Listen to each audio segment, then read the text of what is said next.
Я так хочу вмазать, просто налить граненый 200-граммовый стакан и курт ебануть. Больше ничего не хочу, клянусь.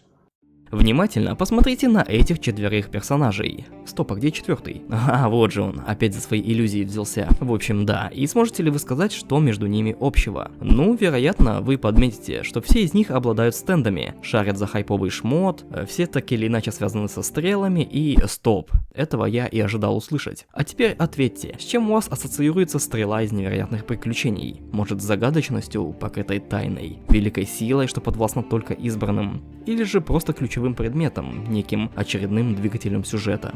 Чтобы вы не ответили, так или иначе я бы подвел все к одному заключению, которое вы могли заметить в названии видео. Может ли считаться Black Sabbath реквиемом? Не секрет, что на данном канале разбираются не совсем обычные темы, однако раз вы здесь, то подобный вопрос вас заинтересовал как минимум тем, что на просторах ютуба подобного видео, кажется, никто не снимал. Заслуживает ли это лайка? Еще нет, но вы поставьте, а если что, потом уберете. А мы начинаем. Начинаем с того, откуда такая идея вообще появилась, ведь никаких предпосылок на это не было, правда? А если все-таки были? Чтобы разобраться в этом, необходимо четко определить качества, характерные для реквиема. Ведь если что-то выглядит как утка, ходит как утка и крякает как утка, то должно быть это утка. Но вот здесь вот оставлю дисклеймер, что все сказанное в видео является лишь домыслами автора и не претендует на каноничность, зато претендует на твой гневный комментарий, который я, между прочим, все читаю, так что не сдерживайся. Итак, рассуждать мы будем, само собой, опираясь на те случаи, с которыми уже сталкивались, и сверяясь с данными, взятыми из надежных источников, например, таких как «Поверь мне, брат».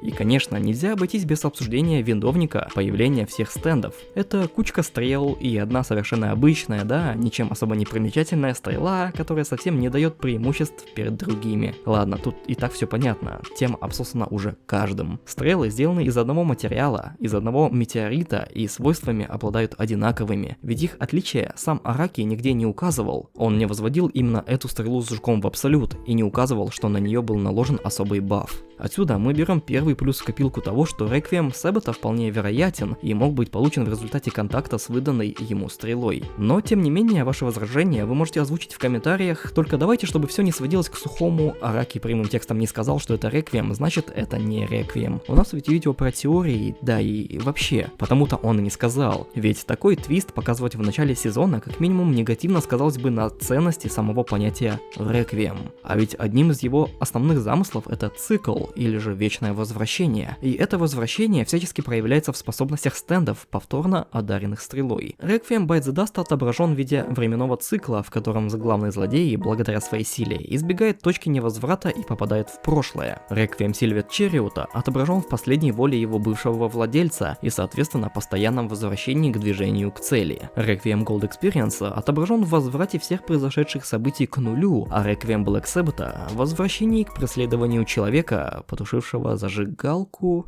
Что, звучит не так эпично? Окей, давайте так, вот вам шизотеория. Почему этот стенд по своей сути так малофункционален и почему так легко контриться? Может ли быть такое, что на самом деле изначальный стенд Польпо назывался просто Сэббет, суть которого была в том, чтобы, скажем, перемещаться между тенями и неожиданно атаковать противников, безо всякой автономности или назначенных задач, а уже после того, как Польпо наградили стрелой, тот из-за своего истинного желания и нужды угодить дьяволу обрел дополнительную способность в виде автономности, следования указаниям и манипуляции душами, назвав его Black Sabbath, что буквально означает черный шаббат, где черный это олицетворение реквиема, а шаббат воздерживание от работы, то есть выполнение указаний без участия владельца. Отсюда выплывает вторая характеристика реквиемов – автономность и сознание, не путать с самосознанием. Ведь самосознание это когда ты, например, в 4 года посмотрел в зеркало и понял, что ты это ты, личность, блин.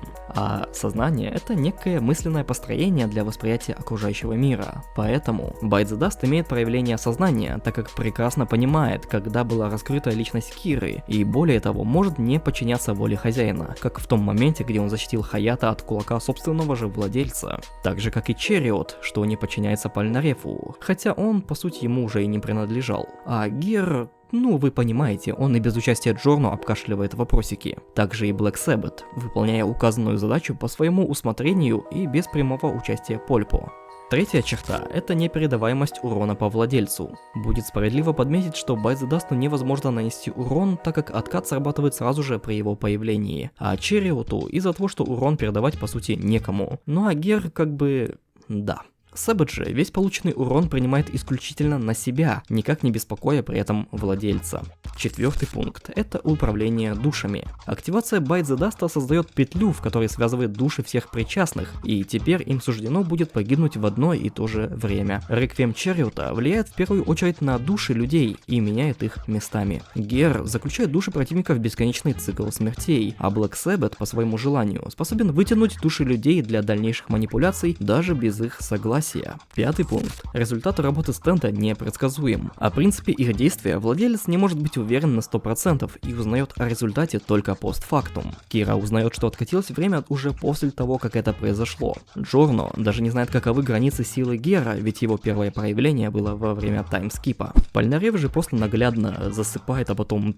Сука, нихуя себе мы где? А Польпо даже во время лютого замеса пьет винишко и заедает пальцами, в душе не выкупая, выполнены ли условия для его активации, или сражается ли он сейчас, узнавая результаты только от очевидцев событий. Шестой и, пожалуй, заключительный пункт – это роль стрелы после эволюции. После того, как стрела пробралась до шеи Киры и одарила новой способностью, ему, по сути, она перестала быть нужной, потому он ее вернул отцу, которому она была явно нужнее. Сильвер Чариот тоже не имел ярко выраженного дизайна, связанного со стрелой, однако постоянно с ней контактировал, потому что это была его основная цель – унести ее к Джотору или просто как можно дальше. У Gold Experience она заняла ключевую роль в дизайне, буквально расположившись на лбу, а сама стрела таки осталась во владении Джорно. Стрела же Сэббета отображена и в его дизайне, и в постоянном его использовании. И даже после уничтожения стенда стрела уничтожилась вместе с ним, что в очередной раз доказывает их тесную связь. А да, по поводу этого. Разве мог персонаж, обладающий Реквиемом, так бездарно помереть? Да, мог, еще как. Спросите вон, например, у Яшикаги.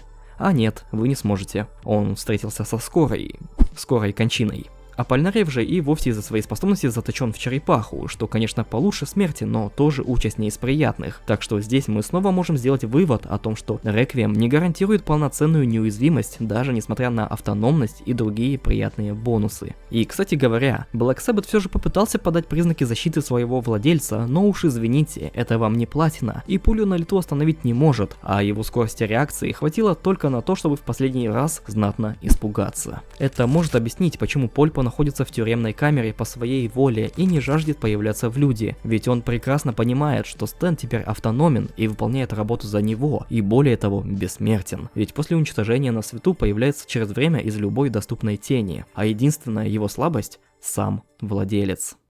Итак, подытожим. Black Sabbath, повторюсь по моему скромному, капиталистическому, либералистическому, коммунистическому, светскому мнению, может считаться реквиемом, потому что обладает такими свойствами реквиема, как приобретение его с помощью стрелы, использование той самой стрелы как в дизайне стенда, так и в повсеместной жизни, обладание автономностью и зачатками личности, срабатывание на любой дистанции и непередаваемость полученного урона владельцу, а также непредсказуемость поведения стенда.